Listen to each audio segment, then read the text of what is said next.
आज से देश में 3 नए आपराधिक कानून लागू हो गए हैं और इसी तर्ज पर उत्तराखंड में भी नए कानून आज से लागू हो गए हैं। अंग्रेजों के जमाने के कानून बदलकर नए कानून में कई धाराओं को भी मर्ज किया गया है। देहरादून पुलिस हेडक्वार्टर में 3 नए कानूनों को लेकर कार्यक्रम हुआ। कार्यक्रम में सीएम पुष्कर सिंह धामी शामिल हुए। इस दौरान सीएम धामी ने नए कानूनों में सबूत जुटाने के लिए जांच अधिकारियों को टैब बांटे और साथ ही ऐप को भी लॉन्च किया। वहीं सीएम धामी ने कहा कि नए कानूनों से लोगों को फायदा होगा और नए कानूनों की मदद से लोगों को जल्द न्याय मिलेगा। वहीं सीएम धामी ने नए कानूनों के लिए पीएम मोदी और गृह मंत्री अमित शाह का धन्यवाद भी किया है।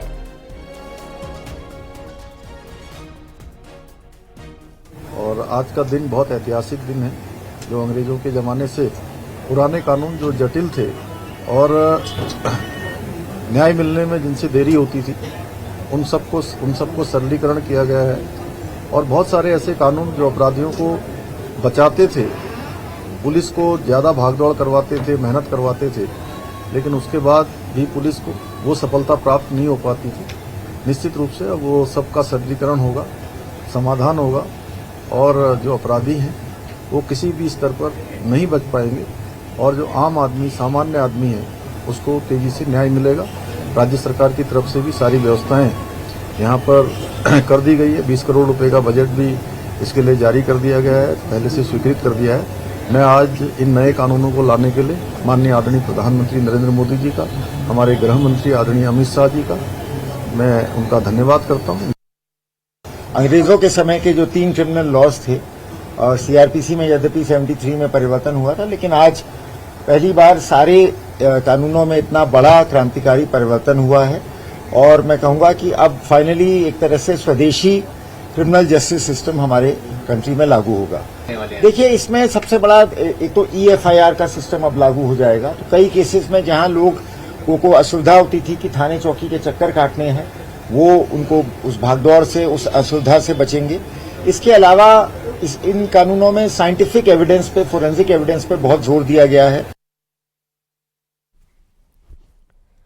रुद्रप्रयाग में बारिश के बाद हुए लैंडस्लाइड से केदारनाथ हाईवे डोलिया देवी फाटा के पास बंद हो गया है। तेज बारिश के बाद पहाड़ी से बोल्डर और पत्थर आने से सड़क बंद हो गई है, जिसे खोलने का काम जारी है। वहीं हाईवे बंद होने से सड़क की दोनों तरफ गाड़ियों की लंबी कतार लग गई है।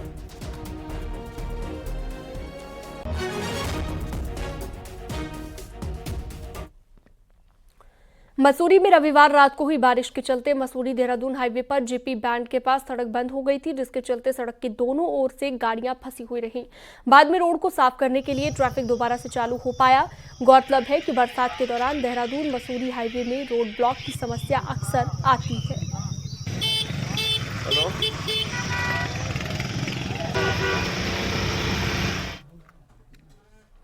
कोटद्वार समेत आसपास के पहाड़ी इलाकों में हुई बारिश के चलते बालन नदी उफान पर आ गई। नदी का जलस्तर बढ़ने से कोटद्वार भावर क्षेत्र का एक बार फिर से बाजार से सीधा संपर्क कट गया है।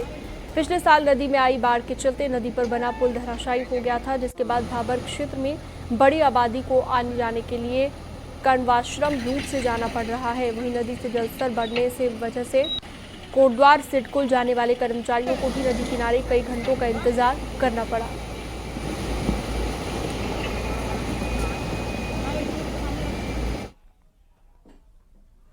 बागेश्वर में देर रात हुई मूसलाधार बारिश की वजह से गोमती सरयू नदियां उफान पर आ गई हैं। नदियों का उफान देखते हुए नदी किनारे रहने वाले लोगों को अलर्ट कर दिया गया है। एहतियातन तौर पर पुलिस, फायर ब्रिगेड की टीम भी तैनात कर दी गई है। कपकोट और गरुड़ में भी मूसलाधार बारिश होने से बरसाती नाले उफान पर हैं।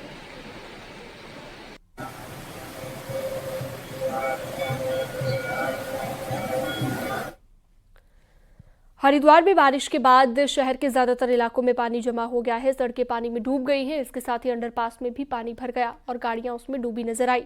बारिश के बाद जमा हुए पानी से रफ्तार पर ब्रेक लग गया है।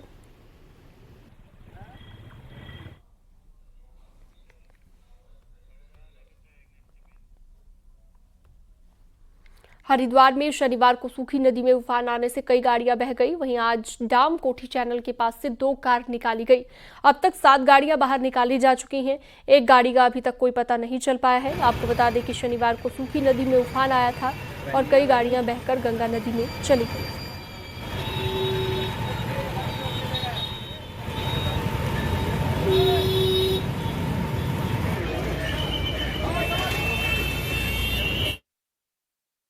नदी में लगातार कुछ देर लगा मतलब एकदम तेज़ बारिश होने की वजह से जो गाड़ियाँ बही थी उसमें 8 गाड़ियों में से 7 गाड़ियाँ निकाली जा चुकी हैं। इसमें कई विभागों ने बहुत अच्छे से काम करा।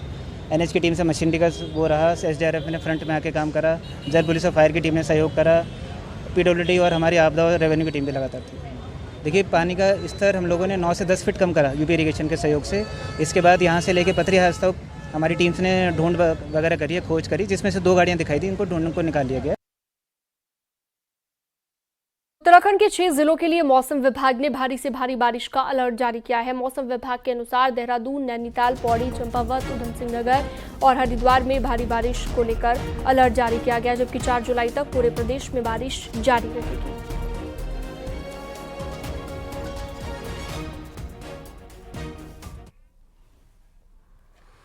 नैनीताल में बारिश में कई जगहों पर लैंडस्लाइड का खतरा भी बना हुआ है। बलिया नाला, चाइना पिक, टिफिन टॉप की पहाड़ी से खतरा बना हुआ है। हालांकि बलिया नाले में निर्माण कार्य शुरू जरूर किया गया है, लेकिन उस पर भी खतरा बना हुआ है। इसके साथ ही शहर में आवागढ़ के साथ ठंडी सड़क और दूसरे स्थानों पर भी बारिश में लैंडस्लाइड का खतरा बना हुआ है। हालांकि नैनीताल जिला प्रशासन ने बलिया नाले से लेकर सभी डेंजर जोन से लोगों को खुद हटने के नोटिस जारी किए, मगर लोग छोड़ने को तैयार नहीं है।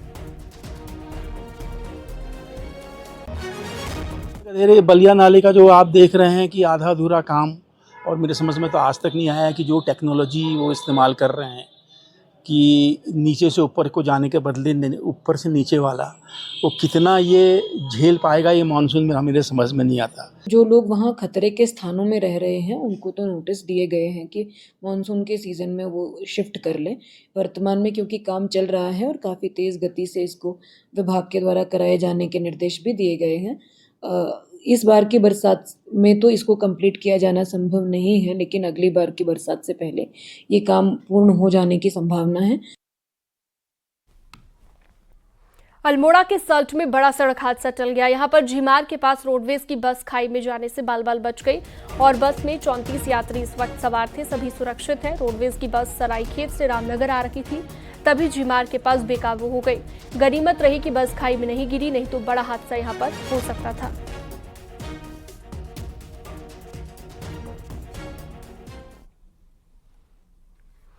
नैनीताल के बेताल घाट में दिन दहाड़े गुलदार दिखने से लोग दहशत में हैं। बेताल घाट के सीमल में दिन के वक्त गांव के पास लेपर्ड आ गया, जिससे गांव के लोगों ने मिलकर गुलदार को वहां से भगाया। लोगों का कहना है कि कई बार गुलदार गांव में आ रहा है। गांव के लोगों ने वन विभाग से गुलदार को पकड़ने की मांग की है।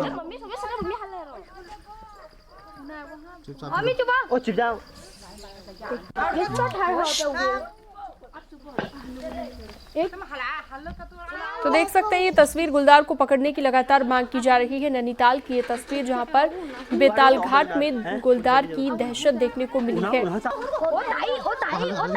तो बेताल घाट गुलदार जिसकी दहशत देखने को मिली, चंड्यूल सिमल गांव में गुलदार दिखाई दिया और इसके बाद लोग काफी दहशत में नजर आए।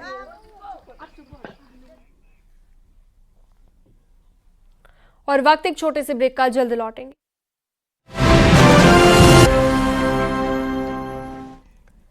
बाईस जुलाई से शुरू होने वाली कांवड़ यात्रा को लेकर पुलिस हेडक्वार्टर में इंटरस्टेट मीटिंग आज होनी है। मीटिंग में उत्तर प्रदेश, हरियाणा, दिल्ली, हिमाचल के साथ राजस्थान और चंडीगढ़ के पुलिस अधिकारी मौजूद रहेंगे। मीटिंग में क्राउड मैनेजमेंट के साथ संदिग्ध व्यक्तियों और ट्रैफिक व्यवस्था पर चर्चा की जाएगी। कांवड़ मेला तो हमारे मतलब एक हर साल हमारे लिए उत्तराखंड पुलिस के लिए चुनौती रहता है। इस साल जिस तरीके से ट्रैफिक का दबाव बढ़ा है, मैं समझता हूं ट्रैफिक मैनेजमेंट इस बार कांवड़ मेले में बहुत बड़ी चुनौती होगी, क्योंकि लगातार हम देख रहे हैं जिस तरह से 4 धाम यात्रा में और नॉर्मल टूरिस्ट की संख्या में भी जो अप्रत्याशित वृद्धि हुई है, उस वृद्धि को देखते हुए हमें कांवड़ मेले के लिए थोड़ा सा और बेहतर प्रयास करने पड़ेंगे। मैं समझता हूं इसी मतलब अन्य राज्यों के साथ इस बारे में हमारी वैसे भी बातचीत चल रही है और आज की जो बैठक हम आफ्टरनून में करने जा रहे हैं, उस बैठक के बाद एक साझा रणनीति के तहत हमारी कोशिश रहेगी कि 2024 में जो कांवड़ मेले की व्यवस्था है वो पूर्व के वर्षों की व्यवस्था से और बेहतर करें। आगे बढ़ते हैं और अब बात करते हैं पौड़ी की। पौड़ी में सावन की शुरुआत होने से पहले कांवड़ यात्रा की तैयारियों को लेकर पौड़ी जिले के पुलिस ने अपनी कमर कस ली है। कांवड़ यात्रा शुरू होने के पहले नीलकंठ कांवड़ क्षेत्र में फोर्स डिप्लॉयमेंट करने की तैयारी है। दरअसल इस बार जिस तरह से चारधाम यात्रा में रिकॉर्ड तोड़ श्रद्धालु पहुंचे, उससे अंदाजा लगाया जा रहा है कि कांवड़ यात्रा में भी भारी श्रद्धालु आएंगे और जलाभिषेक करने नीलकंठ पहुंचेंगे। किंग्स की और लाइटिंग की और रोड्स की और जो हमारे पेडेस्ट्रियन के लिए रास्ते हैं उनकी जो व्यवस्थाएं हैं उसकी भी हम लोगों ने बात कर ली थी और उसमें संभवतः कार्रवाई भी हो रही है। और उसी के साथ साथ जो हमारे वहाँ पे ड्यूटीज़ लगती हैं, डिप्लॉयमेंट प्लान रेडी होता है और उसमें हमारी तरफ से जो मांग की जाती है मुख्यालय से मैन पावर की, उसकी भी हम लोगों ने मांग कर ली है। हरिद्वार में हर की पैड़ी समेत अन्य घाटों पर हुड़दंग करने वालों और अभद्र सोशल मीडिया रील बनाने वालों को पुलिस ने चेतावनी दी है। हरिद्वार पुलिस की ओर से हर की पैड़ी पर कई चेतावनी के साइन बोर्ड लगाए गए हैं, जिसमें गंगा स्नान करती हुई महिलाओं और बच्चों की फोटो वीडियो लेने और सोशल मीडिया पर रील बनाने को लेकर चेताया गया है। आपको बता दें कि कई शरारती तत्व हर की पैड़ी पर सोशल मीडिया के लिए रील बनाते हैं, जिससे परिवार के साथ गंगा स्नान कर रहे कई श्रद्धालुओं को आपत्ति भी होती है। साइन बोर्ड लगाए गए हैं, वो लोगों को बताया गया है कि आप कोई भी रील ना बनाएं। ये धार्मिक प्लेस है, यहाँ पे आस्था के लिए लोग आते हैं और किसी की भी आस्था को ठेस पहुँचाना किसी का उद्देश्य नहीं होना चाहिए। और इस साइन बोर्ड का इम्पैक्ट भी आ रहा है, काफ़ी लोग इसको देख के और जो आप लोगों की सोशल मीडिया में वो साइन बोर्ड कवर किया गया है, उससे लोगों को संदेश भी मिला है। ऋषिकेश में लहरों पर रोमांच का सफर राफ्टिंग 1 जुलाई से बंद हो गया है। ऋषिकेश में राफ्टिंग जोन में मानसून की आहट के बाद गंगा का जलस्तर बढ़ते ही रिवर राफ्टिंग बंद कर दी गई है और 30 जून तक ही गंगा में रिवर राफ्टिंग का परमिट दिया जाता है। अब सितंबर में नए सीजन की शुरुआत होगी, तब फिर से राफ्टिंग शुरू की जाएगी। यह है कि 30 जून तक परमिट होता है जी। कल तक राफ्टिंग थी, कल क्लोज हो गया, आज से राफ्टिंग बंद है। राफ्टिंग अब सितंबर में खुलेगी, 1 से 15 के बीच में खुलेगी। जल स्तर को देखते हुए 1 से 15 के बीच में। और वक्त छोटे से ब्रेक का, जल्द लौटेंगे।